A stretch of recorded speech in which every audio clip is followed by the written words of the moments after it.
Do you guys ever work on your show notes on the go? Meaning like I don't know. on my phone? Yes, that would be one way to do it. I've done No. that one time. Mostly I don't go anywhere. So Yeah, why leave? To pick up your children from daycare?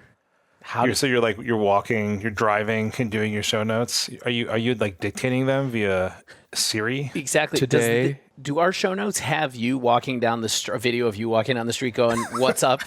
Stanislav in the house, like you Stanislav send in us the all the time. house. It's 3:20 a.m. Today and in previous episode plannings, I have had to walk around my neighborhood holding my phone to my face, dictating, doing voice to text in my notes app, which is really convenient because I'm on an iPhone and I have a MacBook, so my notes app is in both places and it's nice and synced. Wow, you ever hear of Google Drive? I have not. Google Docs? Isn't that the monopoly that's going to be broken up by the governments of the world? I can't wait.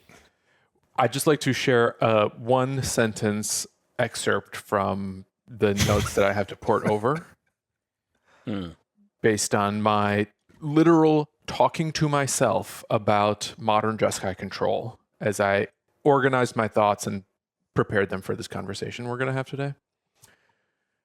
I think this is a beautifully built, just guy control deck that you should check out if you like playing Jessica controlling modern. I thought it was just guys. No Jessicas. It's both just guys and Jessica. There's also Arazi is just here, and I don't know what that. It's just like in the middle of a sentence, the word Arazi is there. I don't know what that was supposed to be. Tamio turned into Tamo. This is a really good commercial for Apple products. It's going great. Most of the other things came out fine. Love it. Can't wait to talk about Jessica and Tomo. It says Coming right up here, soon. counter magic. It's fine. That's definitely Stan dictation right there. You can use promo code Arazi at checkout for 5% off your next order. I just can't imagine you walking down the street going, You can't? Jeskai Control, counterspells, it's just fine, and people are passing you. You're and they're staring like, at him.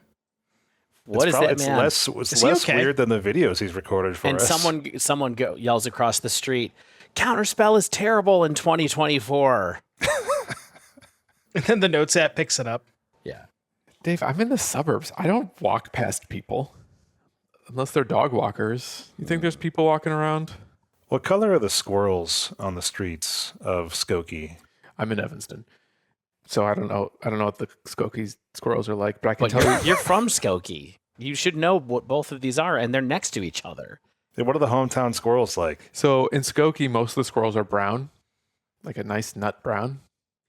In Evanston, we have brown squirrels too, but my block, Maple Ave, we have a family of jet black squirrels that I always see bopping around my house.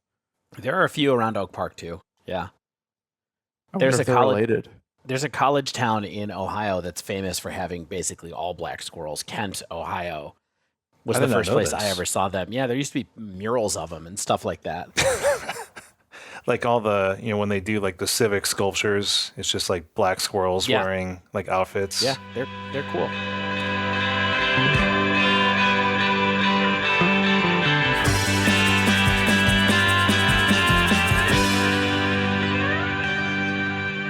Hello and welcome to episode 297 of The Dive Down, a Magic the Gathering podcast focused on the latest decks, trends, and strategies for the casual spike. My name is Stanislav here in Chicago, and with me on the line from Denver, Colorado, it's the one and only Shane Beeps. What up, Shane? I'm back. I did my one and only job of doing the episode in countdown, get us all synced up. It's always milliseconds off. You're We good. would Em. always not here. we would be out of unison without Shane, I keep this thing running. I can't believe you can do an episode without me. You were gone last week? I think so. Was it last week? Last week sounds about right. I'm missing all these good episodes. I'm missing the interview episodes. I'm missing the RC breakdowns. Shane, Have you ever seen the head-on applied directly to the forehead commercial? Of course. Yeah, as soon as it brought up, I was like, it entered my mind. Okay. I knew all about head-on, applied directly to the forehead. Where in the country were you when you saw that commercial? Almost certainly home in Cleveland. That was like a 90s commercial. Okay. Mm-hmm. Okay. Good. Also with us, the Godfather, Dave Harburger. It's me. I'm here. I don't have much to say about Head On, but I remember the commercial too. Stan, nothing to say. You drank water during my intro. I was expecting some kind of repartee. You get nothing. Get nothing. You get nothing, David. Nice like plaid, it. bro. I deserve less, honestly. So. Is that a flannel or a plaid, Dave? Mm, Is it cotton? why not both? It looks like a shirt you would have bought at Dan Flash's crazy shirt store. This came from a what's that box company that people were doing for a Stitch while? Fix? It was a Stitch Fix. Yeah, this is a Stitch Fix shirt. Wow. They know you so well. Someone who never sponsored our podcast, surprisingly. My Stitch Fix stuff doesn't fit me as well as it used to. I don't think that's Stitch Fix's fault. No, Gonna be honest. I don't think so. Yeah, it's Doomwake's fault. Definitely not mine. Hey, Devon. Doom. It's me. I'm here. Devin, you did counsel Shane to get all of those like skin tight shirts back in the day. We all were like, Devin, I don't know if you should tell him to get the size that's really that Sure form about fitting. And you were like, he can pull it off. Shane can You can pull pull it the off. medium off, Shane. You Shane, don't go need for the it. large. Yeah. You know, I'm gonna go check the tapes, but I'm pretty sure that never happened. Oh, It silhouettes to you you. nicely. It's draped well. When you do check the tapes, can you set aside like good clips for our eventual dive down clip show too? Yes, especially the one that was in the intro that we cut out that nobody's gonna hear. right. I have nightmares about trying to do a clip show of this show. I'm just like, we can never do it. It's I'm never not gonna digging happen. through 300 episodes. No. True. Well, that's just the whole episode, right? It's just like a mishmash of us just saying random nonsense. Yeah. Auto- We could Completely out of do order. a fake clip show. Auto tune to the tune of just the two of us. Amazing. I can't wait for the Reddit threads of people being totally upset and confused about episode 301 or whatever it is that's just auto-tune the dive down. It's the new sponsor. Yeah. But that's coming up soon. Speaking of actual sponsors, we do have Heavy Play, Yes. a card gaming accessories brand that will improve your gameplay and hopefully your game day. Usually those go hand in hand. Usually if I'm playing well, my day is good. If I'm playing poorly, my day is not so good. But they have playmats, deck boxes, dice boxes, card sleeves, deck box inserts featuring enhanced ergonomics, mobility, and protection. You might know this by now. They have the Equip Mag system. Snip snap, attach your deck and dice boxes, make little bundles, carry everything in a single hand. My favorite thing is not even carrying it in my hand. It's that when Carrying it between your thighs. Yes, on top of my head, like really like I'm tight training. That's why the shirt's so tight. Yeah, I got my Heavy Play equipment inside my shirt. No, it's what I really like is like I can just sort of grab the playmat in my backpack or whatever bag I'm using and just like pull it out and everything's attached to it. You know what I mean? Like it's all like magneted to it, so I don't have to like dig around rooting for everything. I do appreciate that. You can purchase these things, a variety of colors, really good colors, at heavyplay.com. If you use our code, the Dive Down 2024, those are numbers, not letters. You get 10% off of your first order. Thank you, Heavy Play. Stanislav, Yeah. we have a show this week. Again, we somehow pulled it off. Well, some of us dictated our notes into our phone, and that's how it all comes together eventually. Just We've done guys. 296 times, 297, we got to start using technology. We can't just use paper notes and fax them to one another. Today's show is not just about my talking to myself, my inner monologue about Jeskai Control in Modern. Dave also needs our help picking a deck to play in the Modern RCQ season. I guess I've committed Dave to one tournament that he can walk to. Yes. One No. tournament that I will ever do this season because I never leave my home as established earlier in the recording. But what will I play? I think our job is to talk him out of tricking himself into playing prowess again. I think there's one clear answer. We'll get to that in a little bit later, but Well, I'm excited to hear what you have to recommend for me, Devon, because after this last week, I am more discouraged than anything else. So let's see. Let's see where this conversation goes. I got something for you. Okay. We are going to also do a book report on a Metagame Mentor from Frank Karsten, looking at post-Duskborn Modern, so that maybe can help paint the picture for David. And then clearly we all played a lot of Magic this week. Shane played some Dimir Oculus. It's just my perfect deck. Exactly what you think of when you think of Shane playing Magic. Yeah, you're not going to ask us how to cast Counterspell again, are you? Well, wait and see, bud. Okay, perfect. Can't wait. You know, Shane, you tap 2 blue mana and you target their spell. But which spell? When? Does that have to be on the stack? I don't even know. You need like a draft guide of good counterspell targets. Yeah, I guess it comes with knowing other people's decks, but more on that later. Right. And then both Dave and Devon played Delirium decks. Dave was on Rakdos. Devon said, 2 colors? That's not enough for me. And he threw in some green to Jund it out. Child's play. Exactly. But first, we should housekeep because we do have a new patron on the Dive Down Nation, Juha H. Welcome aboard.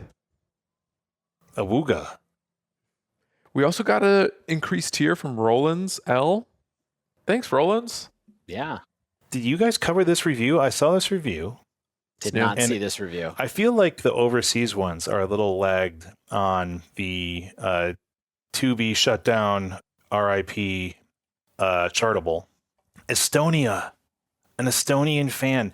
This is literally the only podcast I have listened to in my life, no joke. Wow. I'll chop it. I like this metaphor. I'll chop it down when heading to coming from work. I think that must mean like get through the episode. I'm going to start saying that when I listen to podcasts. I'm slowly chopping this one down. I listened to one episode exactly for a week until a new episode releases. Perfect. Love from Estonia. We love you. My name is called. That Thank is you. so nice. So nice. It is. Can you It imagine is. being the only podcast someone listens to? Us? No. I just I want Crazy. to meet this person and be like, what is it? What did we do? The secret sauce. Do you all, what was the first podcast you all listened to? Can I ask, is it going to be really man. cringy? I don't even remember. I really don't. For me, Oh. it was probably You Made It Weird. That was like the first one I really got into I don't know that one. with Pete Holmes. It's like the WTF with Mark Maron model. Pete Holmes interviews a different comedy person every episode. Do you consider listening to okay, so NPR, like all of their shows are podcastalized right now. Okay, so like I listened to like This American Life stuff when I had like, the NPR back catalog, you know what I mean? So listen to a lot of This American Life, which is now a podcast, but that's really just an NPR show that I listened to after the fact. Yeah. Mine was You Look Nice Today, which was an thank you. early sort of trio comedy hangout podcast with featuring productivity expert Merlin Mann. Very like formative for certain other podcasts later. The Ricky Gervais show too, but I think I might actually know which one it was. It was a Fantasy Footballers. With, Oh, yeah. I don't know if you guys have heard that one. It's pretty good. That's a really weird question. I'm trying to when did I first use like a podcast listening device? Okay, thanks. My name is called. Really, really nice review. That means a lot to us. If you'd like to support us, you can leave us a rating and review. Or you can support us with your cash at patreon.com/thedivedown. Or get a nice warm winter hat. Autumn is here. Winter is coming. Check out thedivedown.com/store for some of our swag. Support us while playing Magic Online with Mana Traders promo code TheDiveDown10. 10 is in letters. All one word. And that'll be it. Should we talk about the announcement / lack of announcement with next year's PT schedule omitting Pioneer from RCQ cycle? I mean, I'm glad to hear about it. You guys want to tell me what happened? I don't know what happened. I would love to. So they this announcement right here, just to kind of give you like a TLDR, basically they announced the upcoming regional championship qualifiers as well as the Pro Tour formats. So the upcoming RCQ, we're currently in Modern right now. The next season, which I believe starts, it's right here, November 16th, is going to be Standard. And then the 3 seasons to follow that in sequential order are Modern, Standard, and Standard. And that is going through the end of 2025, beginning in 2026. And what that means is that there is no Pioneer to be played at the RCQ level or higher throughout the entirety of 2025. Wow. Yeah. Okay. I mean, there's been so much Pioneer. It just feels like so much Pioneer. Maybe I'm wrong, but what does that mean? Like, what have previous years even been like? Because like these seasons are like not super meaningful to me because I'm not super engaged in the RCQ thing, Devon. Like, but you have. So like, what have past years included all different formats? Like, what does this mean about Pioneer? So I don't really know where the change happened, because initially, at least from what I heard, is that when they started the RCQ season, they were going to alternate formats. But somebody in my chat told me today that of the 7 RCQ seasons that have been held currently or been held in the past, there's been 4 Pioneer, 2 Standard, and 1 Modern. Or maybe it was 2 Modern, 1 Standard. I don't remember, but it was some combination of like it's a little bit heavier on Pioneer. So I don't know if this is them being like, well, we focused a little bit too much on Pioneer in the past, so let's kind of try to revert that and fix that and just do a little bit heavier on Standard this year. So I believe the exact cadence for the last year was Pioneer was every other one. It was Pioneer Modern, Pioneer Standard. Okay. That was the cycle. And also recall before this, it wasn't always the same format as the RC, and I think there was even flexibility in the very beginning on one format the RCQs could be, regardless of whatever the RC format was. And then they aligned that, and then they had this cadence, and now they're prioritizing Standard next year. Yeah, I think that's, looking at this now, that's what this feels like to me, is that they have been sort of saying, okay, we need to get people back more interested in Standard. And so aligning the RCQs with the RC in this way and emphasizing Standard seems to be the goal. And, you know, they know Modern is popular, although I wouldn't be surprised, I guess, if next year the non-Standard slot was Pioneer. You mean in 2 years? Yeah. The one following this, correct? 2026. But yeah, what the is the season future? or the year we don't know. Yeah, we don't know a lot about the future at all. Everything could change about all this. But yeah, that's interesting to see. I guess the one thing that makes me think that this doesn't necessarily mean Pioneer is gone is that I know that they said that those spotlights are going to be Standard focused, but I do wonder a little bit if this makes them go, hey, maybe we'll let some of these spotlights be Pioneer focused instead, or something like that, or at least have large tournaments. But yeah, interesting to see. They only have so many slots, I guess. Yeah, it's just very strange to me to like how much they have pushed Pioneer over the past couple of years to then be like all of a sudden, hey, remember that format that we told you to play a couple of years ago? Well, no, you can't play it, or can't play it at the RCQ level. So it's I don't want to try to like be all doom and gloom about this, because I agree with you. I don't think Pioneer is dead. I think Pioneer is in a really good spot. It's the best it's been in a long time, and I enjoy the format, but it's just unfortunate that for the RCQ gamers, they don't really have something to hang their hat on, It did feel like the tenor of the Standard RCQ season was massively positive and popular. I think people, I just kept hearing how much people loved playing Standard, or at least that Standard, and how it was at the time the best format. I think people were really frustrated with the stagnation of Pioneer and the impact of MH3 on Modern, and Standard almost seemed like a nice escape for a lot of competitors.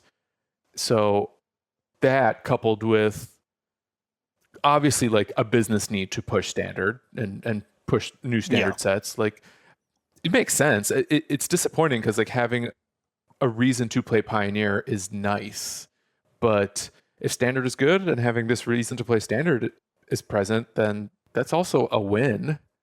If Standard is good, of course.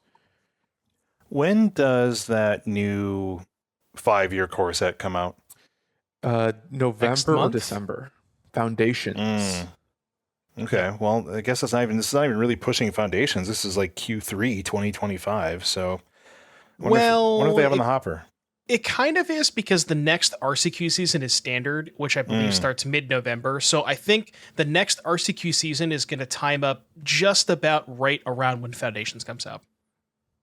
Okay. Yeah, I mean they need to move foundations, right? I mean, it's just realistic. Like we're gonna make this one thing that's gonna be around for 5 years. We need to have some juicy reason for people to buy it, right?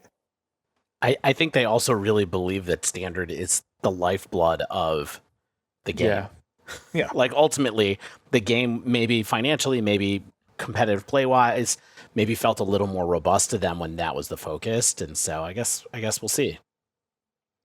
Yeah, I mean, I remember back way before COVID, maybe like Kaladesh era, like maybe the Oath of Gatewatch, Rise of Eldrazi, whatever that time period was. Like standard was awesome. They had like a bunch of Grand Prix and everybody was really interested in the format. There was so many new innovations, and it feels like ever since they had like gotten to War of the Spark, Throne of Eldraine, all that kind of stuff, like that's where it kind of took a dip. And it's I think standard's awesome right now. Yeah, standard used to be the thing. You know what I mean? Like standard was what filled rooms. When we would go to like standard PPTQs in Chicagoland and stuff like that, there was a lot of people, and I was really engaged in standard, and would watch SCG coverage and stuff like that. And I think I would love to have more reason to be watching and engaged in standard Magic. So I'm all for it. And usually the decks are more reasonable. I think there's a lot more interesting metagaming that takes place, and like the deck construction, even in the the main 60, not just the 75. So I think there's a lot to be to have there for people who really are engaged with the game and want to play some good old school, potentially constructed Magic.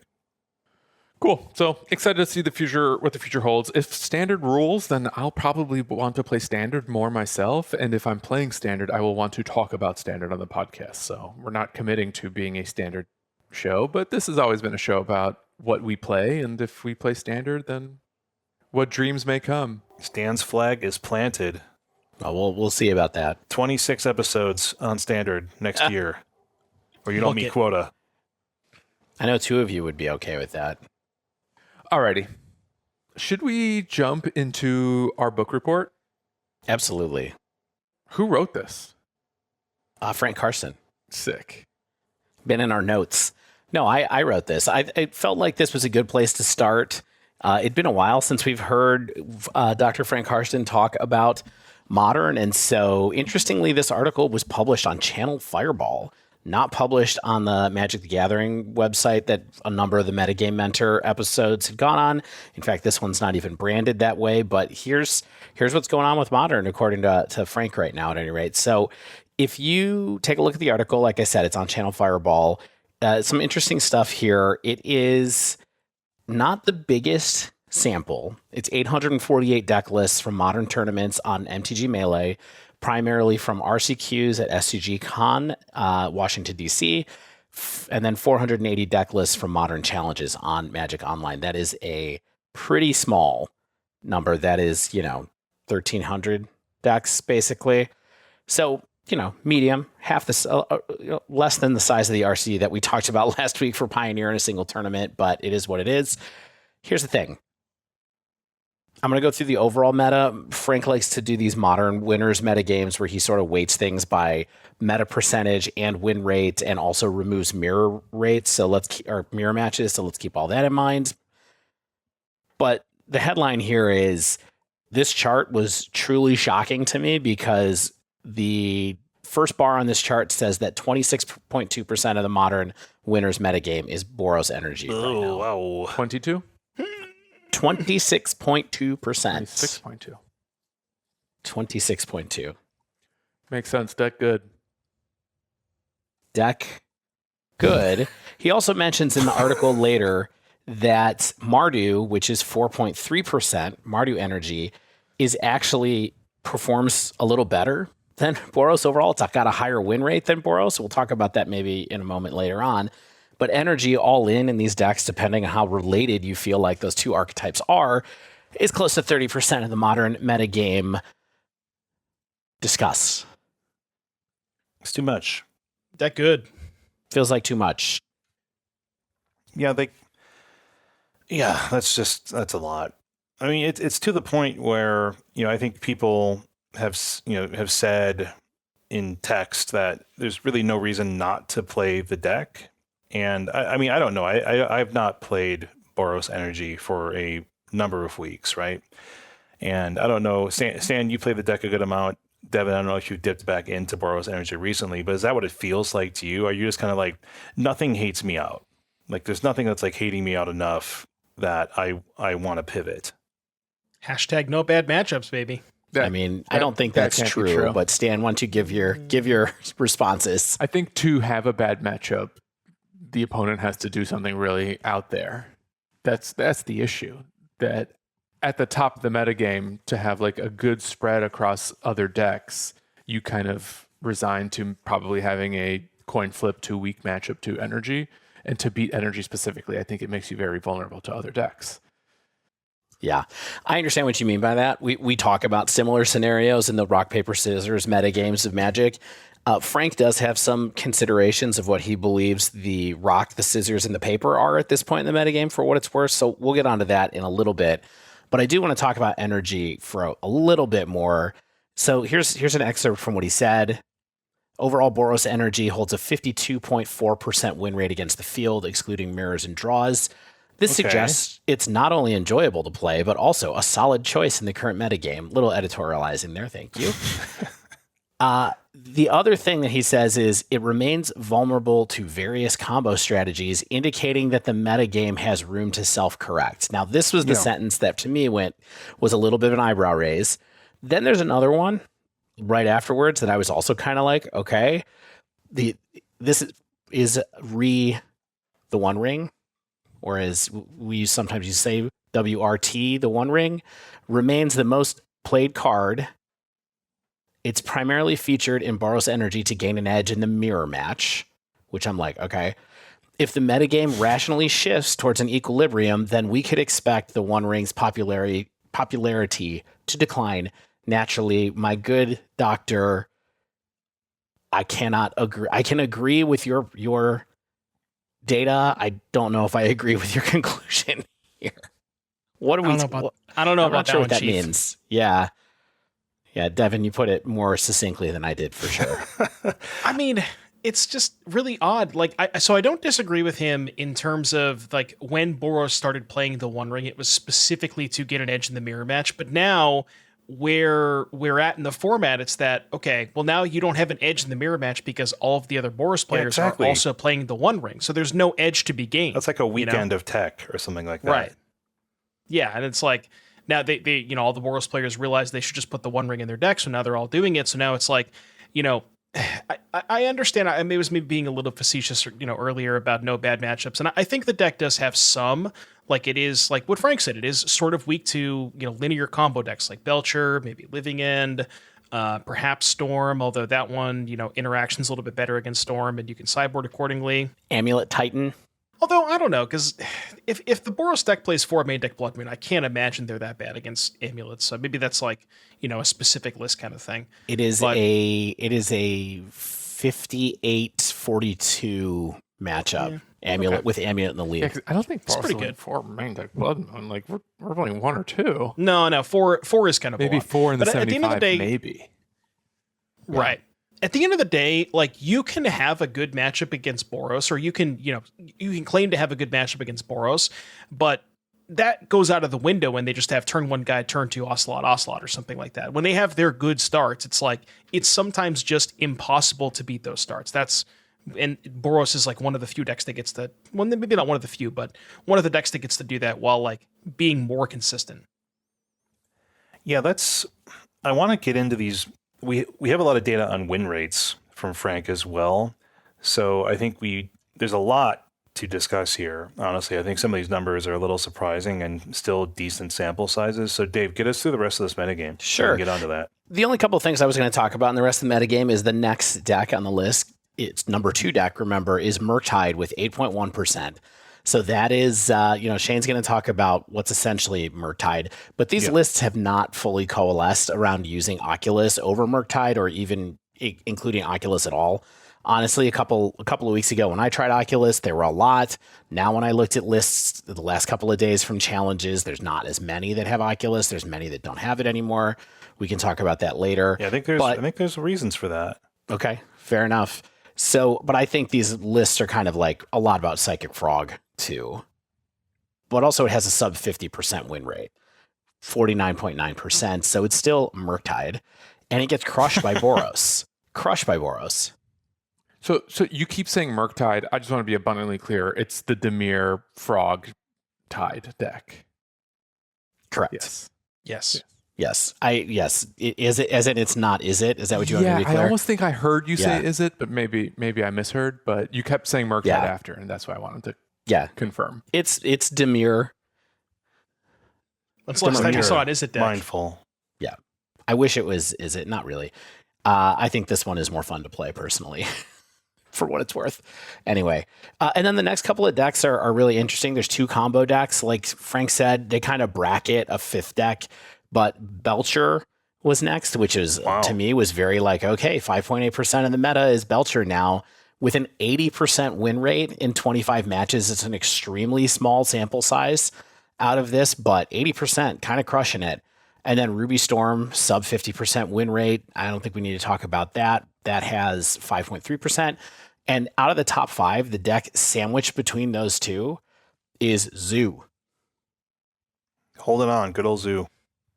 Yeah, I know we don't normally go over challenges, but I went through some data because I do like a metagame video for YouTube every week, and Mono Blue Belcher actually won 2 challenges this past weekend. So. Holy smokes. Yeah. It's an interesting list. I mean, we could talk about it a bit if you feel like we have a minute, because I think it's one of the most interesting lists right now, but it is Belcher kind of, it's like we said, it's mono blue. It's got a lot of course, the MH3, double faced lands in it. It's got Seagate Restoration. It's got Tamishi and Lotus Bloom. So it's kind of grafting that combo into this deck as well. And basically it just has all of those blue, like it also has the Thundertrap Trainer Flare of Denial package in it as well, which we talked about during that Is It Wizards deck that I had tried out a couple of times, maybe 6 weeks ago or so.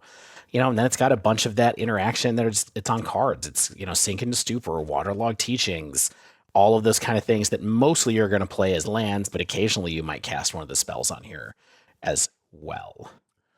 Devon, any thoughts about this deck, or Stan? Yeah, I mean, I played a challenge with this deck a couple of weeks ago for like the very first time. I won the challenge with this deck, and maybe, I don't know, I think it was one of the weeks that I was off, but... You won a challenge?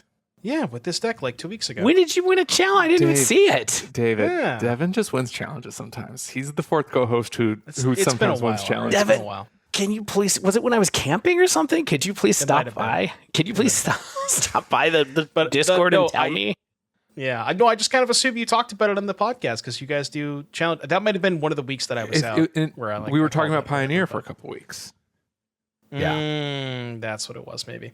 But anyways, no, I think the deck's very good. I didn't play the Flare of Denial, Thundertrap, Philagi stuff, but just like being able to, so you might associate Belcher normally with a bunch of fast mana like turn 2 kill, but this deck just has a bunch of good free interaction. Flare of Denial, Pact of Negation. I had Commandeer in my list too, so you can even play that kind of stuff. And I don't know, it's just like you just cast Belcher and back it up with a Flare or a Pact, and that's good enough against a lot of decks. I played against this deck while I was on Jeskai, and it seemed pretty bad against Jeskai. Yeah, not great against counterspells. Interesting. Like all my cards did something. Unless they're counterspells, the chain is cast. Yeah. Mm-hmm. Fair. All right, so that's the top 5 decks right now. Some new stuff, some stuff that we were expecting, and a giant, Metagame share at the top of the list. If you look at this by win rates with which Frank is always very kind to share with us so that you can look at these things and kind of see them heat mapped. Belcher's at the top of the field, like we talked about. I wouldn't be surprised if it did not maintain that win rate over the long haul, of course. But Frank points out that the deck is good against Boros, and Dimir and Titan in this limited sample. So I imagine there's a lot of people who are going to start to try. The combo sickos are going to start coming out basically and be playing Belcher. I wouldn't be surprised if the rest of RCQ season has a fair amount of Belcher in it for what it's worth. Necro is also pretty high on this list, and nobody's talking about that deck, but it has a 62% win rate in a sample of 50 matches here, which is also small, of course, but it's also very good against energy. It's got an 82% win rate in the 17 matches that it saw in Frank's sample. Titan, 61%. It's very good against all the decks in the top 8 of the sample. I think it has a winning record against everything except for Jeskai Control, 45% against Jeskai Control. Rakdos Shadow is here, bad against energy, good against other things. We'll talk about more about that later, and it just kind of goes on. So I do think, though, that the combo conclusions are pretty interesting, or at least it's the decks that can go over the top of energy, like Necro and stuff like that, that actually seem to have a chance against that deck in particular, and maybe it could be new things that need to move up in the metagame. Shane, thoughts? This Amulet Titan stuff is just kind of eye-popping. Do you know what I mean? Against the other popular decks in the room, looks middling against Jeskai Control, but either the players... Amulet Titan is not something that I think a lot of people just sort of casually grab, right? So these are probably enthusiasts, but they're kicking butt. Yeah, it's one of the larger deck samples in here. Yeah. It's got over 200 matches in his samples, so I think there's kind of a lot. There certainly have been a lot of people playing it online and at those RCQ or those side events that he was talking about. Yeah, it's hugely popular and doing quite well. Maybe because people have identified that it's doing quite well, and people haven't yet realized that there's a lot of Amulet Titan in the virtual rooms or real rooms. I don't know about you guys, but I've tried to play Amulet in the past, and there's just something about it that I just can't not wrap my brain around. It's too big brain for me. Agreed. Dave's an expert. I did have an episode, I don't know, 3 years ago, I guess, 150 episodes, where I was like, maybe I'll be the Amulet guy. And then I played it for a week and I was like, no, I'm not going to. Definitely not the Amulet guy. That's not me. But I had a whole speech on the podcast and everything. It was kind of tough to walk that back. So what do you all think about this? I just have a hard time. I have a hard time thinking, why is everyone so stuck on Boros Energy when it's not the, a 56, 57% deck, right? Like, it's above average. It's a deck that's sweet, right? But it's not like, the proverbial blowing the doors off. So is it the kind of thing where it's safe, people have the cards now, they're invested, they put the play time in? Well, I think it had to move down to its current position. I think maybe its metagame share might shrink a little bit, even though, yes, it is really safe and linear and very, very consistent. But I think before we got to this point where it was 52.4% win rate, we had to innovate into mono blue Belcher and Amulet Titan territory to kind of keep energy in check a little bit. Yeah, I think the big thing for me is consistency. Like, if you've played the deck before, and or even if you haven't played the deck before, if you're new to a modern RCQ and you're just kind of not sure what to pick up, it's a deck that you don't need to put a lot of reps into. It's relatively straightforward. The lines are pretty clear. And it's, like I said, it's consistent. It just has a lot of the same cards. It's got, enough ones, enough twos. They mostly all do the same thing, which is attack your opponent's life total. It can convert extra cards from the One Ring pretty efficiently, and it has life gain. So you have Flage and Guide of Soul, so you never die to your own ring, even if you can't find a second ring. I don't know. It just feels very consistent. And I'm not I understand the numbers. It's just barely above 50%, but at the end of the day, it's it still has some really absurd draws that are just out muscle any other fair deck. Look at the win rate against Dimir. It's it's the only decks that beat Boros are the unfair decks, and It seems like that people are maybe less likely to play unfair decks in local metagames, but it kind of depends on your local metagame too. I think when it's Amulet Titan and Belcher, I actually think there's a pretty good chance that those people will be thrilled to come out to the card store and play at RCQs. Here's what I have to say. I hope that Stan is right, because I would really love to continue to have Boros Energy be the mid-rangey fair deck, aggro-y mid-rangey fair deck that's in the format, and not to see something happen after this RCQ season. But right now, the numbers look a little dodgy to me. Obviously, I think a lot of this is on the back of the One Ring, and so we've been talking about that a lot. It was in the last ban announcement or whatever, but I hope that you're right, Stan, that it continues to correct. And I hope that Frank is right by proxy, because that's what Frank says too. I think that he basically says he thinks the metagame will self-correct now that if people realize that certain combo decks are good against it. Well, we didn't really go into detail about Naya Energy, which is an energy deck, but it is also a combo deck. And I've played against this on Boros Energy, and it absolutely ate my lunch. Oh, really? So, that's funny. Your Lunchables? Feastables. The little pizzas.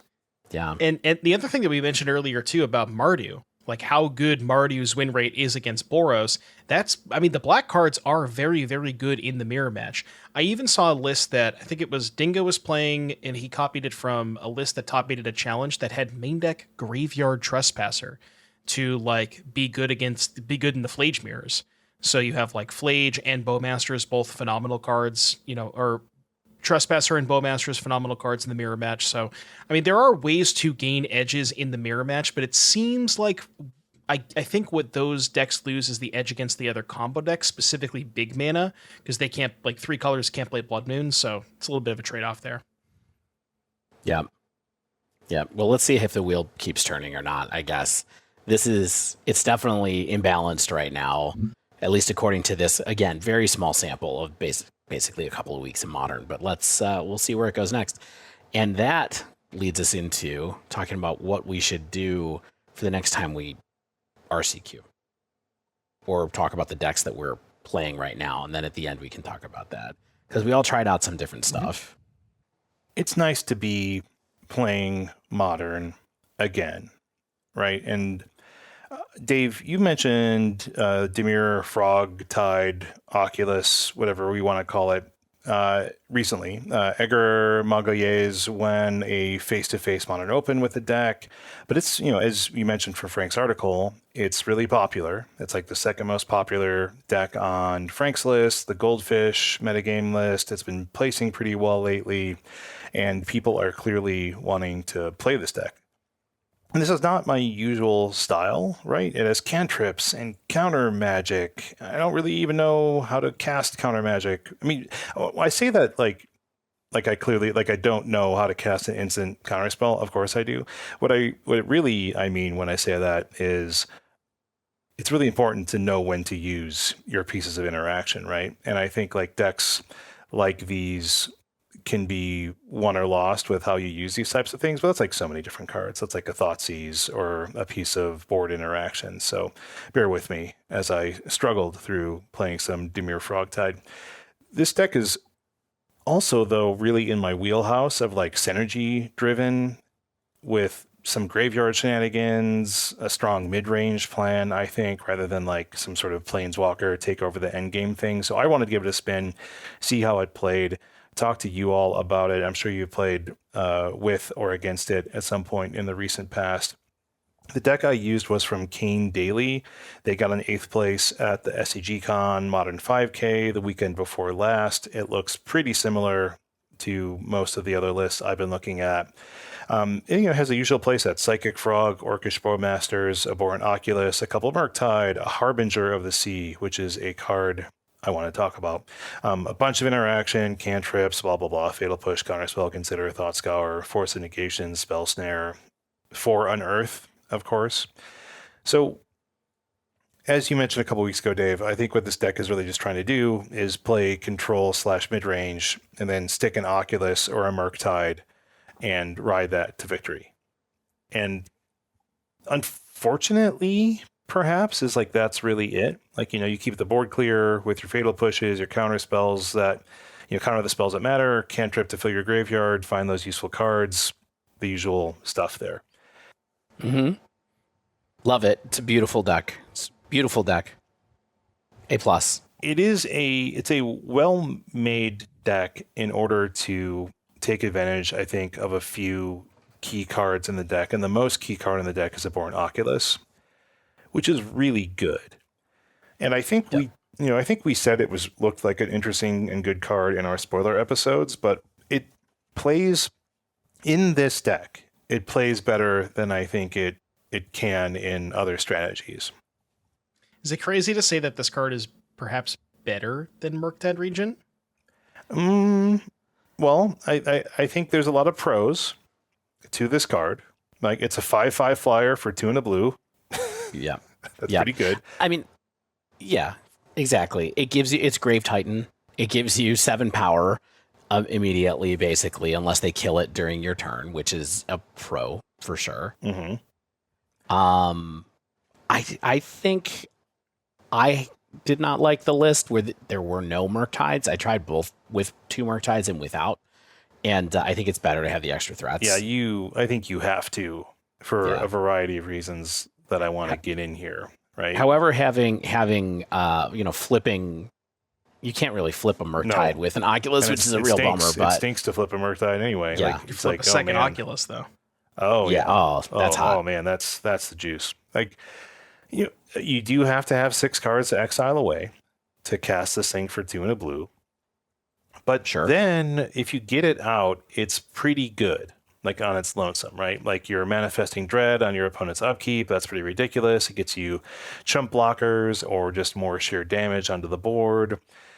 There's manifesting dread provides like a mildly interesting tension that your opponent has to worry about in terms of what your manifested card is. But like the low power level of everything in your deck means it's usually not that significant. Like, unless it is another Oculus. I mean, here's the thing. I think I have to disagree with this take, because the Bowmasters and Frog are both very good cards, and flipping up a Frog that they think is a land That sounds gross. is actually pretty good. Yeah, because then you just toss a bunch of stuff from your hand and power it up. Or even if they go, I'm going to kill your stuff, and then they happen to have their board be open, and you go flip Frog, attack.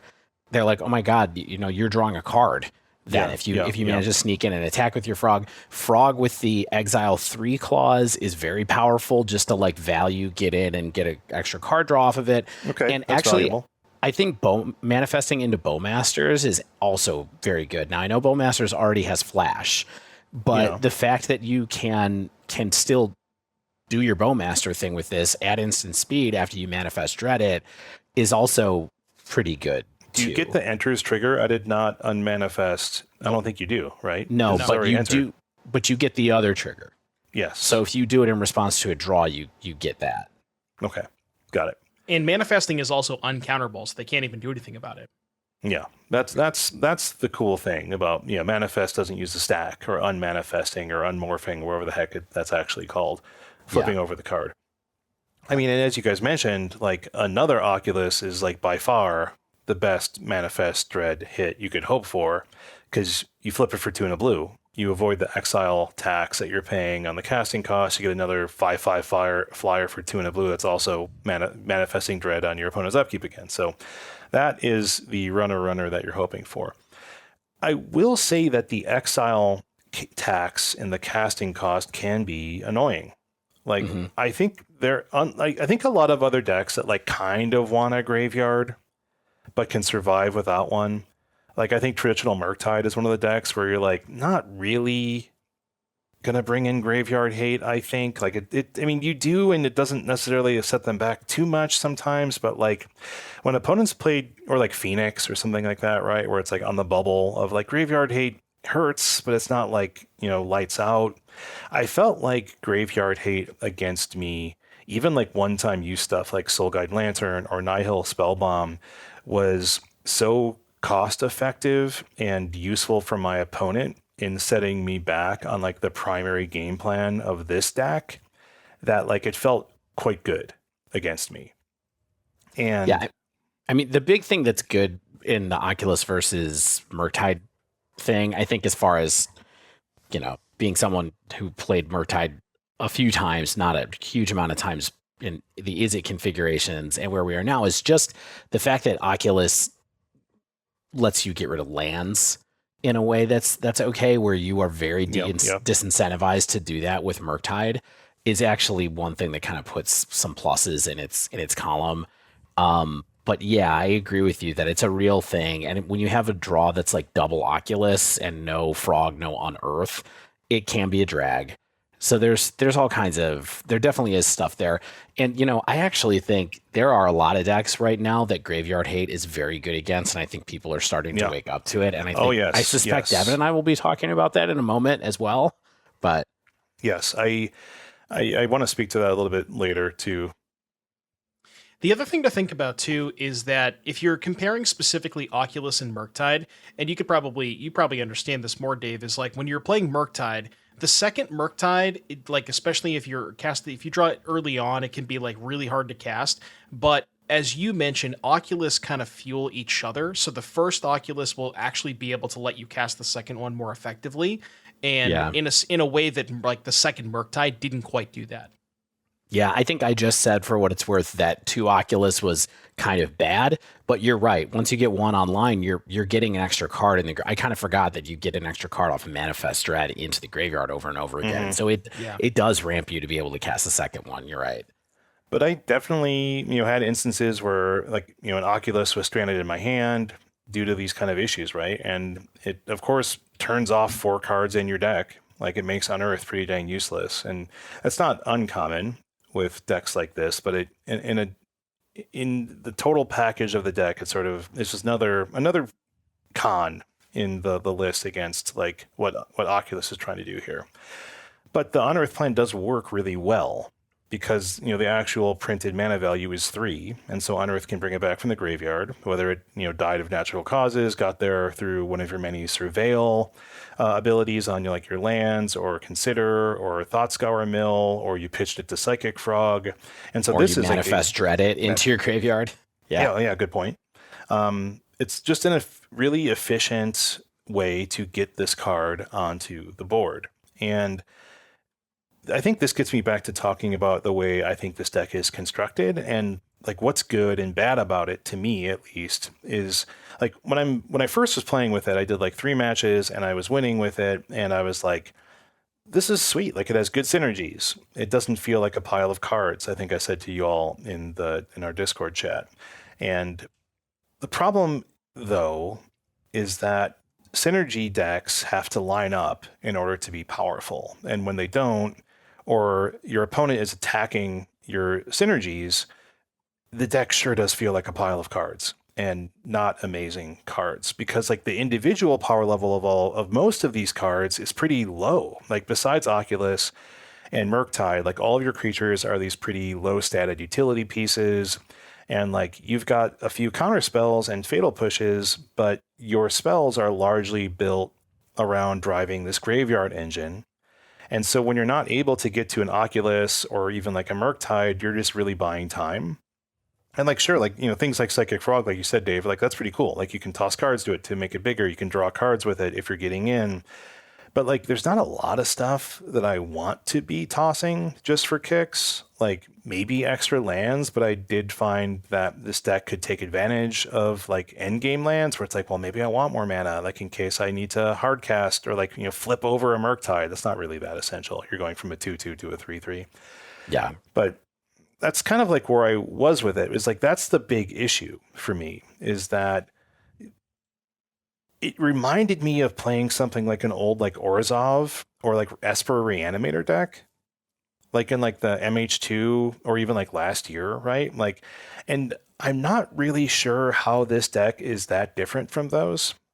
Like I looked at like Esper decks from even just a year ago, like when people were still messing around with Esper Reanimator, because I think maybe it got a little bit of a boost from the Bowmasters and stuff like that. Like even players like Aspiring Spike were writing, they have to write articles about new decks, right? But it's a deck that he wanted to play and test it out. And like the concept to me is effectively the same as decks like this, right? It's like you interact when you need to, you stick a threat and you ride it to victory, and you cheat the threats out through like reanimation spells or, that typically in a reanimator deck, you're going to reanimate something. Wow, who knew? But like that's kind of the idea is like you have these interactive pieces and you have your payoff pieces and then you have like the engine pieces and you need all of them to sort of work the way that you want to take advantage of your game plan. And unlike, I think, more mid-rangey, standard mid-rangey decks where like the pieces are somewhat interchangeable, like you've got your Tarmogoyf and you got your Deathgoyf or whatever the heck that guy's called, right? Or you've got your your Dragon's Rage, your Dragon's Rage channel, or you have all these things that just are like you're interacting and you're doing a decent amount of damage, but it doesn't really exist in this deck in the same way, to me. Yeah, I will say, for what it's worth, I think Psychic Frog is actually the best card in this deck. Agreed. In all of these decks.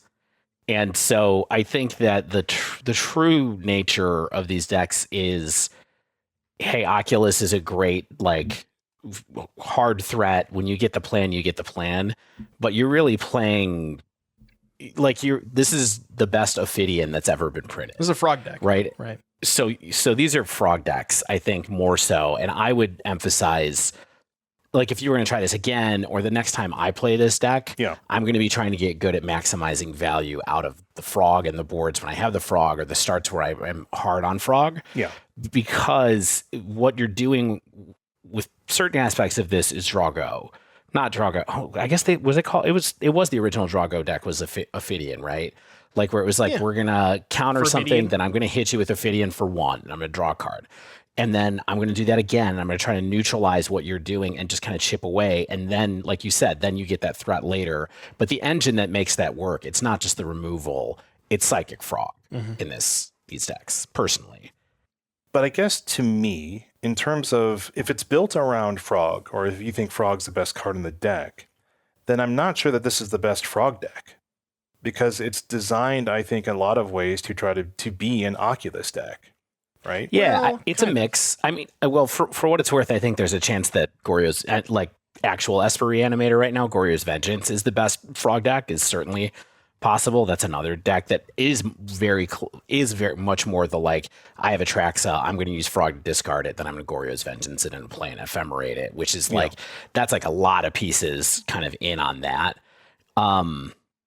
Yeah, I don't know. I just feel like people are kind of, I think generally when these decks come out, like the flyers are very when these decks come up, the flyers are very flashy, but it is the frog. Would you kind of, the way that I look at this deck, and I don't know if this is maybe a good comparison, but I look at it like Legacy Delver, where you just kind of want to get a threat early, whatever threat that may be, whether it's, you mill over an Oculus or you discard it to a frog or it gets discarded, and then you just kind of back that up with counter spells. Because I think a lot of games that I see, or like, I think the key to unlocking like how being good with the frog deck is knowing when to shove on frog. There are definitely spots where like your hand is, you have maybe 5 or 6 cards, you have a counter spell or 2, and you just say, okay, I'm going to discard 4 cards, hit you for 5, hold up counter spell, And I think that like recognizing those particular instances and like knowing when to shove and when to get a little bit more aggressive while holding up counter spells is like a pretty tough aspect of this deck. Yeah. I mean, this is not my bread and butter style of deck, but to me, I would have felt like I would want more counter magic then, right? Because I mean, I don't know what it would be besides like the counter spells that are already in there, but it didn't feel to me like it was loaded up enough on like that protection sort of line. It sort of felt like I've got these, I've got Thought Scour in my deck, right? Like, and like Thought Scour is designed to fill the graveyard, and I think there's a reason that we haven't really seen this card be played in decks like this very much recently. But like, once you add Oculus to it, you're like, well, I need 6 cards to exile, so I've got to play like that card that mills me too. I think the other thing about Thought Scour is that it's better with Oculus than it is with Murktide, because with Murktide you really care about what cards are in the graveyard, so you're doing stuff like Dragon's Rage Channeler and and is it Consider, which lets you look at it. And with Thought Scout, with Oculus, you're like, I just need 6 cards, so I'm going to go and just do that. So it's a little bit more like Gurmag Angler used to be, when we liked that card. Yes. Yeah. So I mean, I hear what you're saying, right? And I don't disagree. Like I think like that seems like a deck that makes sense to me. But when I played this deck, and again, I'm not an expert at it, but like that did not come to me as like the line for me to be exploring. Is like, hey, let's like lean in on this psychic frog and go ham, and like I should be exiling 3 cards out of my graveyard to give it flying. When it's like, well, when I need those later, when I get my Oculus and I need to cast it, like I've already spent my Thought Scour. I'm not going to necessarily get another one anytime quickly. So like those are the things. I mean, then I guess you could say, well, that's why you have the psychic frog. You can throw some cards away to it, and so it's like, and you can draw off of it is the other thing. So that's like the tension I felt in like the design of the deck. And like you mentioned earlier, Dave, is I think people are more prepared for this and other graveyard decks, if you want to call this a graveyard deck, right? Like I think people felt ready for this game plan. Like, graveyard hits you pretty hard, I think, and people aren't surprised. Like I had one opponent that very clearly knew when to cash in their Nihil spell bomb to keep me off of Oculus. Like they were like, okay, he's got 3 cards, 4 cards, 5 cards, don't care. Okay, they're at 6. I'm gonna do this now before they untap or like before they go to their draw step or something like that. Like people are prepared. I think people are even bringing in perhaps like more dismembers now. Like I don't think that's a card cleanly deals with your 5/5 Oculus, so that's not great. So I don't think that's a reason not to play it. I think a 49.9% win rate is perhaps a reason, although we don't know how much of that is traditional Dimir Frogtide versus Oculus Tide. I would be surprised if the win rate was that different between those two, for what it's worth. I will say, I think the bigger scary thing for playing this is one of the leagues I did with this. I had a similar experience to you where you were like, won 3 matches in a row, everything felt great, and then all of a sudden it felt bad. Well, yeah, the wheels fall off. That's not quite what happened when I played it. What happened was I back-to-back matchup into energy, and that is good bad. luck. That is just brutal. So, yeah. To bring it back to like the theme I'm imposing on this episode, would Dave play this at the next upcoming RCQ? I had a lot of fun playing this deck. I definitely would love to get a playset of Oculuses if they weren't $35 a piece. Like, I'm not sure I'm ready to add that to my particular collection right now. I would consider playing this just because I enjoyed it and I like the cards in it, and maybe I would just play Murktide Regent instead of Oculus. But it wasn't a slam dunk, is what I would say. And it felt like the matchups were bad enough, and the splash hate from other graveyard hate also felt kind of bad. But Shane, what do you think? I mean, I'm not super surprised to see that the deck is perhaps statistically not performing ridiculously well, because like I think that this deck right now might be more cute than good. Like I think it feels good when it's working, but when it's not, it feels pretty bad. And like I said, I mean, the comparison to the Reanimator decks that I did play a good amount, right, is like it's not something I'm saying as like a lark. Like I think like there's a reason that decks like that, until Goryo's came around, it became more consistent and perhaps more powerful. I think there's a reason those decks fell by the wayside, is that too much has to go right and too many of your cards are sort of engine pieces or relying on interactions with other cards. And, in Modern, you're going to maybe see, even in this deck, you're maybe going to see like 18, 20 cards, like a third of your deck, and it might be on the other half or the other, 2/3. I mean, I did almost deck myself one of the times I was playing this, but. Well, there you go. I mean, I know that I don't want to go too long on this, but I don't know what Bowmasters is doing right now, besides like being soft ring hate. And maybe that just means I'm bad at Bowmasters, but like, I just didn't feel like it was doing a ton for me. It's good against energy. Yeah. Yeah. I mean, how much stuff in energy is actually staying at X1 for a long period of Lots time? of things. Remind me. Ragavan, Raptor, Pride. It's Pride is the big thing. Yeah. Yeah. So it takes care of Pride. Yeah. I somehow did not face down energy in like the 8 matches I played. So good for you. I'll take that. You would have hated playing against it. Yes, yeah, I think I'm sure. my final takeaway on this deck is like, we talked about, how Boros is kind of like the king of mid-range, the king of fair decks, and basically all the other fair decks just really don't line up that well against Boros. And it's like, what does a fair deck have to look like to the point where it has a reasonable Boros matchup? Yeah, this is too fair. You didn't say that, but that's sort of what, like, this is trying to be an unfair deck, but it's not unfair enough. I got some other fair decks for you that I feel like weren't working that great. Please. Now, Devon, please. Curious what your experience was. So I spent a lot of time this last week playing Delirium decks, I would say, thanks to fear of missing out being the new card. Got lots of questions about this because my experience, so I played Rakdos Shadow for a while, and then I also played this kind of just Rakdos fear of missing out list that had Stalactite Stalker in it. It was kind of harder on like Tarfire. It had 4 Douthie Voidwalker. This is a list from someone named @Jace's Daddy on Twitter, who just basically had like a slow to the ground red-black list. But they were all along the same theme of basically slightly aggressive strategies, is what I would say. And I was excited to give these cards a try. I love Shadow. Thought Fear of Missing Out was really good. I don't have a ton to like interrogate here other than the fact that I got absolutely housed by Graveyard Hate all over the place, including tons of Leyline of the Void that I ran into in the leagues that I played, and was a little bit left being like, I really want these cards to be good, but it feels like everybody is so into Graveyard Hate right now that it is tough to play these decks right now. And lots of cards were hit by this, like Nethergoyf becomes an 0-1. Fear of Missing Out is maybe the best card in this situation because Dragon's Rage Channeler is a 1-1. You know, Nethergoyf is an 0-1. And it kind of felt like I never got the truly broken draws with either one of these decks. You know, Rakdos Shadow has Detective's Phoenix in it to be able to try to do some shenanigans. This other list that Jace's Daddy played to a couple of RCQ wins, I believe they said on Twitter. I don't know. It didn't feel like it was coming together to me.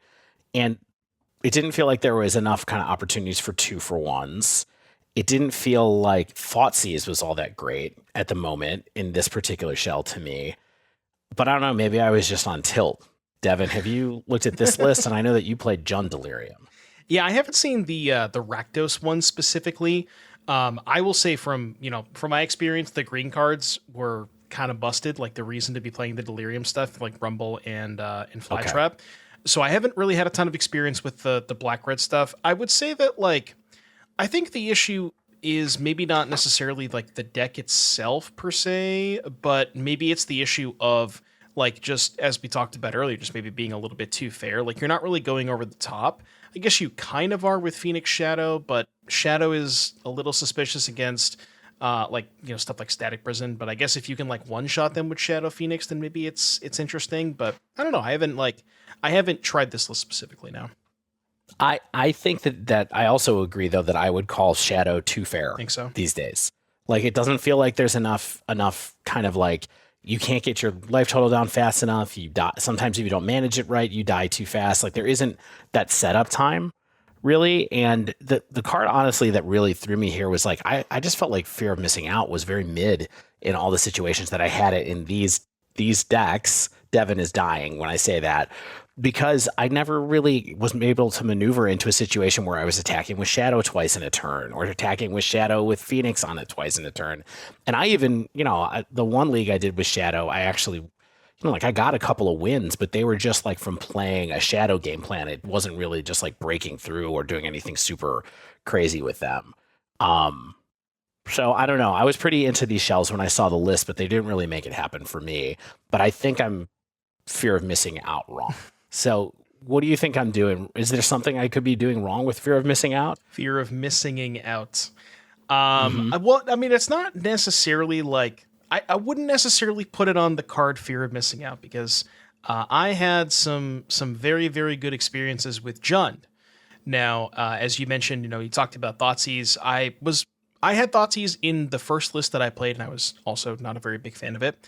But there's a couple of lists here that I tried over the weekend, and specifically the one that I started with was, I had just finished, I was able to acquire some cards to finish up, because I'd seen like the list that Spike was working on, which is very similar to this one. It was playing like Say Its Name, Altenex stuff, and I realized that I didn't need that many cards left, so I went to LGS, had some credit, picked up some cards, and I wanted to give it a shot because I haven't really. I've been playing a lot of Boros at RCQs and haven't really been enjoying it that much is the best way to put it. So I wanted to try this out. Initially it was a spike deck, but this specific version, the first one that I started with is just to kind of give you a rundown. Nethergoyf, Channeler, Fear of Missing Out, Detective's Phoenix, Omnivorous Flytrap. Go ahead. I'm going to stop you right there. That's exactly the deck that I was playing other than Flytrap. Of course, that's the creature suite that was in the Shadow list for what it's worth. Just imagine Shadow inside of Flytrap, basically. I gotcha. Well, one of these things is not like the other. And then Mishra's Bubble, Tarfire, Malevolent Rumble, Thoughtseize, Fatal Push, and Inti was a couple of Intis as well. So it's similar core to what Dave was working with the Fear of Missing Out, Phoenix, Nethergoyf, Dragon's Rage Channel, that core of cards. But the green cards really do add quite a bit to this. The big question is why Jund over Rakdos? Dave played Rakdos, I played Jund. So it's hard to kind of explain how good Omnivorous Flytrap is until you actually play it specifically with Arena of Glory. And I think that is a huge difference between the deck that I played and the deck that Dave played, where I believe the ones that you played didn't have Arena. I played 3 copies where I had no Arena. Okay. Yeah, definitely. In the deck that was kind of small ball, I don't think Arena makes a ton of sense because there's so many things that are just colored pips. And then with Shadow, you actually can't use Arena, right? Correct. So it's that is kind of the big payoff here is when you just get to go, there's so many situations where you go turn 2 Malevolent Rumble. You have a lot of stuff that's not just odd typed, but multiple typed, right? Fear of Missing Out, Enchantment Creature, Tarfire, Kindred Instant, and then you have some other stuff. So if you mill over those 2, that's 4 types already. Sorcery is the Rumble, that's the 5th. You don't really need a lot extra to get that 6th type for the big Flytrap. And imagine a situation where you rumble on 2, you get the 6 types, and then turn 3 you play the Arena, you haste the Flytrap, the trigger because it triggers on ETB and attack, so you get the ETB trigger, 2 counters doubled to 4, you attack with it, 2 counters to 6 doubled to 12. That's an attack for 14 on turn 3 with no other creature. That's just rumble into Flytrap. That's it. And you can imagine if you slap a Phoenix onto that thing, they can't even block it. You can remove their blocker with Bolt and Tarfire. I think the green cards specifically, both Flytrap and Malevolent Rumble. I don't know how many opportunities you guys have had to play Rumble in decks before, but I think that might just be maybe the best graveyard enabler ever printed. Is that maybe of the cards that are look at the top 4 or 5, put 1 into your hand, rush into the graveyard, of that class of cards, it's really, really sick. Is it just it offers the most selection while leaving a body behind? Is that what it is? The body is huge because if you think about it, you're getting a mana discount, you're effectively only paying 1 mana for it. Because you're getting that mana back, maybe on a following turn. Rumble's sicko. Like I said, the turn 2 Rumble into Flytrap lines. I have not had a chance to play with Rumble in anything yet, but I've certainly been looking around for something that seemed like it was in my wheelhouse to try it. So, because I think it's proven itself as being very powerful in Modern at this point, given all the different decks that it's seen play in at this point. Yeah, so the green card's good.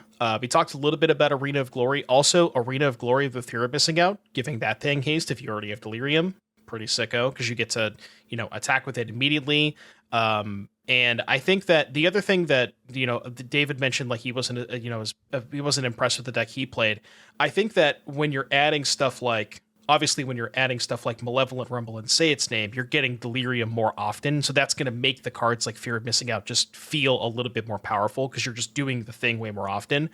But also you can set up lines where you go haste the Fear of Missing Out with Arena. What's sick about Arena in this deck is because most of the time when you see it in Boros, it's just, okay, I'm going to Arena haste my Flage, my 1 card that I'm casting. But this deck frequently will use Arena to cast multiple spells off of it. So you can go say, for example, you have Arena 2 red floating, you can cast a Channeler and a Fear of Missing Out. Both have haste, attack with both, untap the Channeler, attack again, and you can get some really, really burst kills out of nowhere. So really, really sick that way.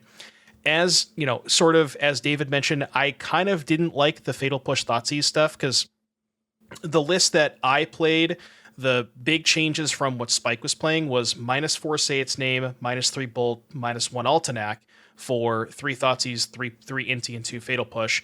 I think I would prefer to go back to the Say Its Name, like Bolt Altanac stuff, because I don't know, it's just like Thoughtseize doesn't feel really that good against most people. It's like okay against combo, but it's pretty bad against Boros.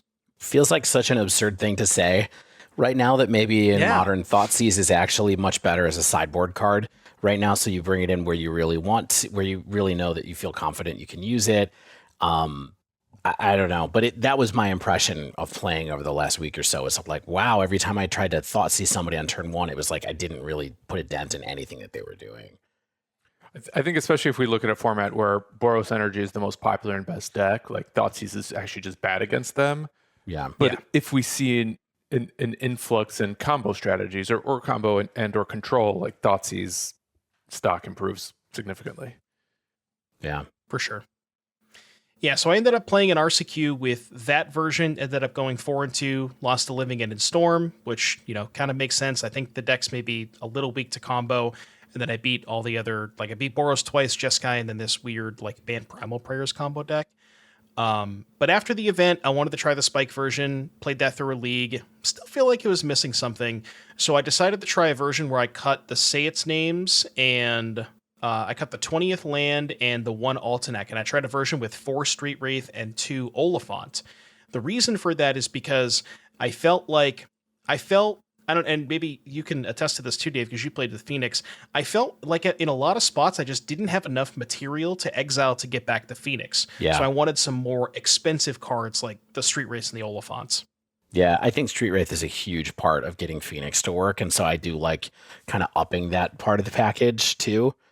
I mean, this discussion makes me feel like, okay, maybe it was just like the wrong build of some of these cards, and some of these cards that looked powerful from you playing them and watching other people play them, maybe they actually are.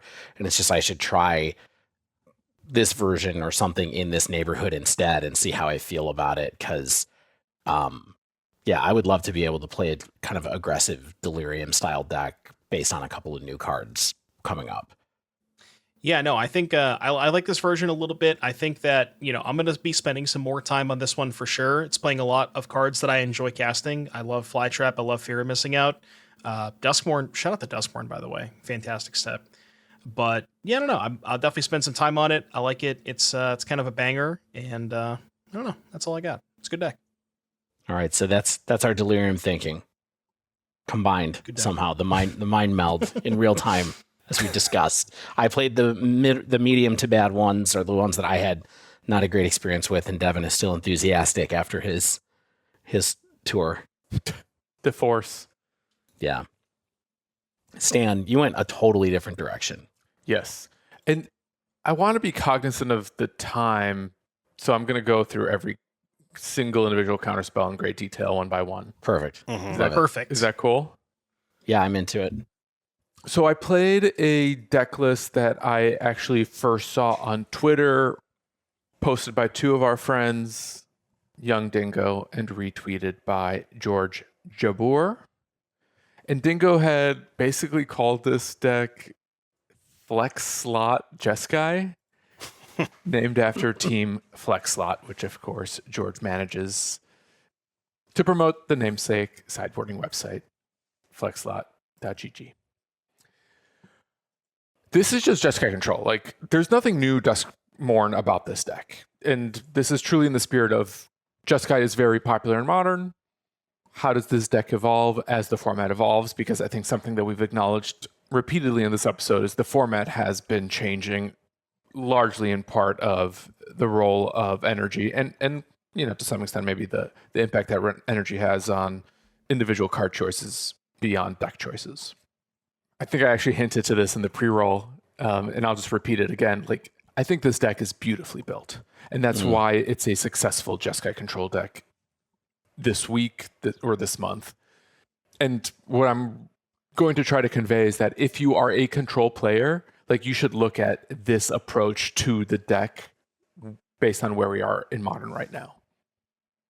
And there's a few things in particular that I think this configuration does really well. One is there's a ton of action on turn one that you can do, which is perhaps not typical for a control deck, and how they manage to fit all this turn one action, this diversity of action as well, I think is really impressive. Two is that it has a really fast and solid closer in Flage. And this is not necessarily new of Jeskai Control post MH3 in Modern. I think that's really critical in making Control a viable strategy when you have to be able to close the turn the corner very quickly because of what these combo decks are doing, because of what Boros can do, of just like rebuild really fast, or, you know, in the sense of the combo decks sometimes win on the spot. And when we talk about this being a beautifully built deck, like, to me, what that means is that it has a very nice balance of all the control interaction that it can play across the mana curve. And that suite of interaction is just very clearly designed for where the format is.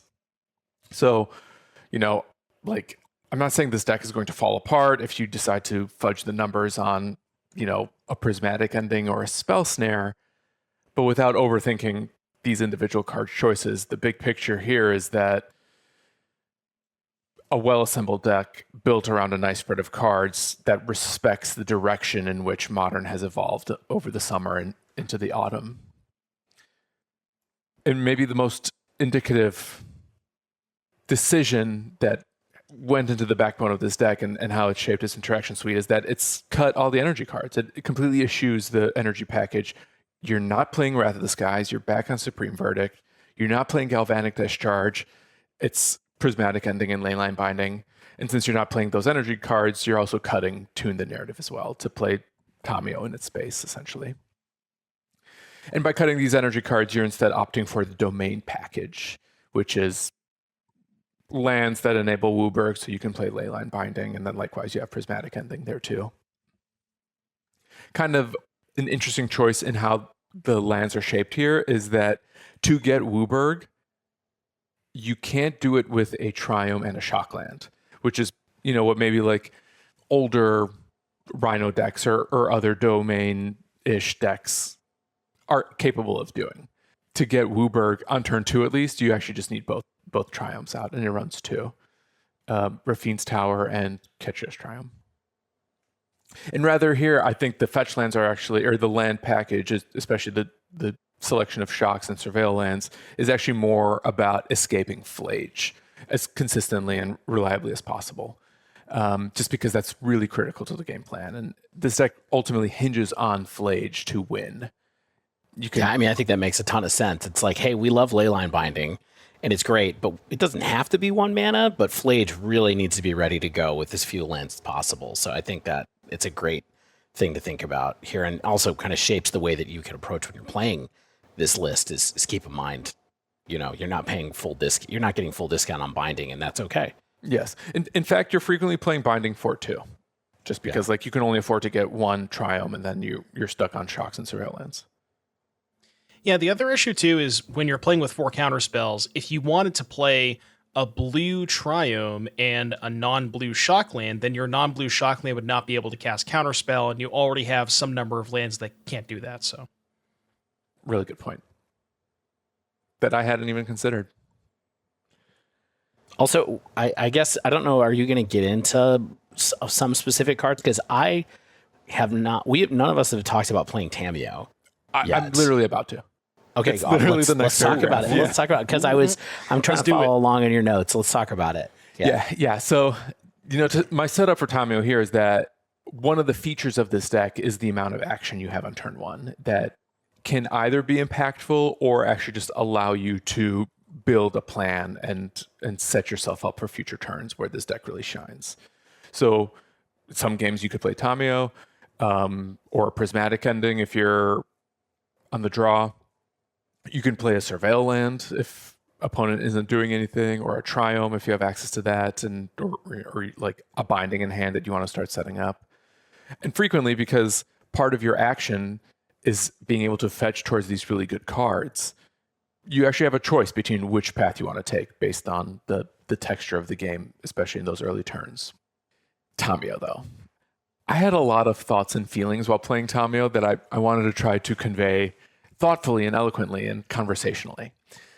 specifically about Tamio being a 1 mana blue card within the history of Jeskai. I was thinking back to Jeskai 10 years ago when it played Serum Visions. And then I was like, is Tamio just like the best Serum Visions we've ever had? But it's clearly so much more than that. Like, it also has this like baby Jace side of things where you can plus it to make your opponent's attackers a little smaller. You can minus it to get a card back out of the graveyard. So then it's just like, is this also maybe kind of what control planeswalkers need to be like too, where they have to come down really early and kind of fit the control role as cheaply as possible and as flexibly as possible too. How easy is it to flip Tamio? I found that a turn 1 Tamio does not flip easily in my games, but the best way to flip it is with the One Ring. Yeah, that's that makes kind of sense. the way you do it. And that's okay if a turn 1 Tamio doesn't flip easily, because it's like making you clues that then you just have to spend your mana on later. If you hold up a counterspell and a clue, you have nothing to spend counter magic on. You draw a card instead. Right. It seems like you're not necessarily aggressively flipping it. Like, I know that some decks play, like I've seen builds that have Faithful Mending, Tainted Indulgence, and other shells that are like trying to aggressively flip Mishra's Bauble, things like that. And what it's really doing is just like, okay, if they have a creature that can attack, you can block. It blocks Ragavan pretty nicely. And if they don't have a creature that you want to block, you can attack with it. And then if they don't play into your counterspell, you have stuff to do with your mana basically every single turn. Makes sense. Yeah. Yeah, I think it's probably even like hard and maybe even ill-advised to try to flip her using only clue tokens, because Yeah, you don't want to do that. clues cost 2 mana. I don't know. A lot of the games I was like kind of mana hungry. So like maybe I'd rather just like cash in a clue to draw a card rather than try to save up 4 mana to draw 2 clues main phase and like Shields down. Yeah, either go shields down or go all in on Force of Negation. Yeah. Yeah, no, that makes a ton of sense. It's really just a value engine and a blocker, but it gives you, like you guys said, a lot of things to do with your mana, and then occasionally you flip it. Yeah, and being a blocker was kind of funny. I played against Esper Reanimator. Opponent had a frog out. They attacked with the frog. I blocked with Tamio. They only discarded 1 card, and they're like, and they chatted me like, I actually thought that she only had 2 toughness. She has 3 toughness, and it's a lot. It's so much. Like, it blocks a lot of what energy is doing. Blocks Flog, apparently, if they can't discard enough cards to get through. They can't count. I make mistakes like that all the time. Yeah, blocks Ragavan. Yeah. Blocks Raptor. Yeah, so Tamio, like, I thought she was really cool here, really impressive, and kind of like an interesting representation of like how control evolves while still retaining a lot of history of what the deck has been about. I'm not actually going to dissect the counterspells. That was a hilarious joke to make Shane sweat a little bit, but I did have 2 counter-related observations. 1, 4 consigned to memory in my sideboard was really nice because I happened to play a league where 3 of my opponents were on Eldrazi. Lovely. So I won all those matchups. Yeah, consign's ridiculous. Well, you also have 4 Charm on your sideboard too, so I mean, you were prepared. I was really prepared. Did you know consigned to memory is like $7 still? Yeah, I think it's like 12 ticks on Moto or something. It's really expensive still for an uncommon. It's kind of crazy. Wow, I should pilfer through my box of MH3 cards. See if you have any extras. Silas those babies. So even though it's really, really good, and it's good against cards that it's good against more than just Eldrazi. I think there's like a lot of cheeky triggered abilities in the format that you can stifle and do something powerful. Like the One Ring being one of them, of course. Like fear of missing out. I actually, when I was playing, people stifled my fear of missing out trigger a bunch of times. And I was like really relying on that to get an extra card, and nope. But sucked, Dave. Yeah, tell me about it. I did find it a little tricky to execute the replicate on Moto. There was at least one instance that comes to mind where I like misclicked the replicated copy and like countered my own thing. Twice. Yeah, it's just I was like, oh, geez. So yeah, consign really, really good. The other thing I just want to say is that it never ceases to be funny that Invoke Polarity is apparently still a playable card, And though it even is just a 2 of in the sideboard, like we live in an era where cancel is playable, if not good, in modern. And I think nowhere else, like I can't think of a playable cancel in Pioneer. Just they did it. They did it, friends. Yeah, all you had to do to make a playable cancel was put coin flip, you win the game on it. Yeah, exactly. To round us out, a few random observations that I jotted down during my league. This deck still takes forever. Like, it is a control deck. You're going into turn 8 sometimes. But what this deck does, and what control decks can do now, is play Flage, which actually just wins the game in like 1 to 2 turns. You have to line it up where you can play a Flage and attack into a clear board. And that's kind of maybe the crux of your control game plan, is like you're setting up a Flage win as slowly and excruciatingly as possible. But once you have Flage online, it's going to close out so quickly. And that's really important, especially because like you're solituding a lot of opponents' cards and you're giving them free life. And Flage just doesn't really care about that.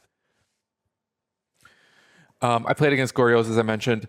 It was really hard for me. I think like the mix of counter magic and hand disruption and Teferi made Goryo's good against me.